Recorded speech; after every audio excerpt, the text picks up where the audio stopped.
शैतान बाज लोगों के जहनों में ये वसवसा डालता है कि मैं तो दीन के करीब हो रहा हूँ, अल्लाह के करीब हो रहा हूँ, और मुझ पर आजमाइशें क्यों आ रही हैं। सुनो सुभान अल्लाह, अल्लाह के हबीब अलैहिस्सलातु वस्सलाम की क्या शान है। आला हजरत ऐसे ही नहीं कहते कि मैं निसार तेरे कलाम पर मिली यूं तो किसको ज़बान नहीं, वो सुखन है जिसमें सुखन ना हो, वो बयां है जिसका बयां नहीं। मेरे आका ने कमोबेश 1450 साल पहले ये मसला सॉल्व कर दिया।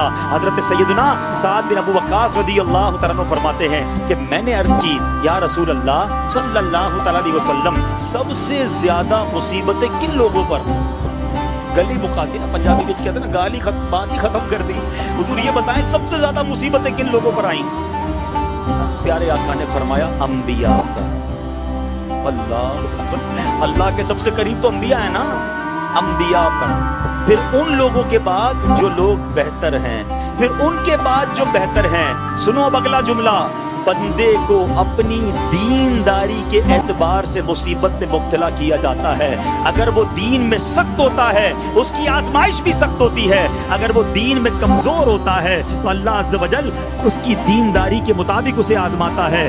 बंदा मुसीबत में मुब्तला होता रहता है, यहाँ तक कि उसके दुनिया में ही उसके सारे गुनाह बख्श दिए जाते हैं।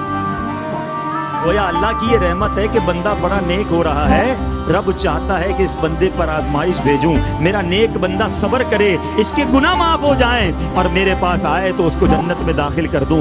अल्लाह अकबर। ऐ प्यारे इस्लामी भाइयों, याद रखना, अब जो मैंने एक सवाल कायम किया था ना कि यार मैं तो दीन के करीब, मैं तो अल्लाह के करीब होने की कोशिश कर रहा हूं और एक के बाद एक आजमाइश आ रही है, ये क्या है? अब एक और हदीस सुन लो, सुभान अल्लाह। हजरत सैयदना अनस रदियल्लाहु तआला अन्हु से रिवायत है, सरकारे वाला तबार, हम बेकसों के मददगार, शफीए रोजे शुमार, तो आलम के मालिक व मुख्तार सल्लल्लाहु तआला अलैहि वसल्लम ने फरमाया, जब अल्लाह अज़्ज़ व जल किसी बंदे से मोहब्बत फरमाता है, सुनना जरा गौर से, अल्लाह अज़्ज़ व जल जब अपने किसी बंदे से मोहब्बत फरमाता है या उसे अपना दोस्त बनाने का इरादा फरमाता है तो उस पर आजमाइशों की बारिश फरमा देता है।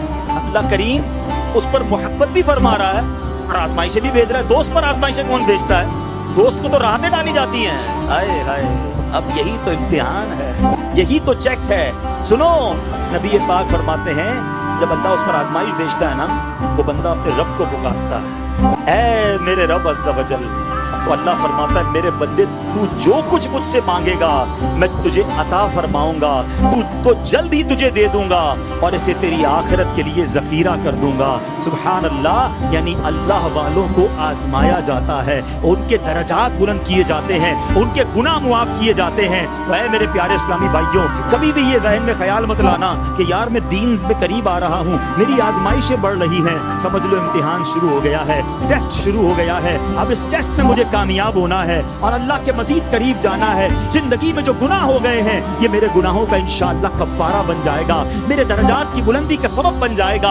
अल्लाह से अर्ज करना, ऐ मौला मैं तेरी रिजा पर राजी, मैं तेरे फैसलों पर राजी, अब तक जो दिया था तूने दिया था, ये सब कुछ तेरा है। ऐ रब जब तू वापस लेगा मैं इस पर राजी। जब ये साबित कदमी नसीब हो गई, फिर देखो गैब के खजानों से कैसा आपके दिल पर सकीना उतरेगा, फिर कैसा आप पर रहमतों का नुज़ूल होगा। तो ऐ मेरे प्यारे इस्लामी भाइयों, मुसीबतें आ चुकी और आने भी वाली हैं, पहले ज़हनी तौर पर तैयार रहना, मगर सब्र करना। ये चंद दिनों की, चंद घंटों की, चंद लम्हों की मुसीबत है, मगर ये तुम्हारे दर्जात को बुलंद कर देगी। रब्बे करीम सब्र करने वालों को पसंद फरमाता है।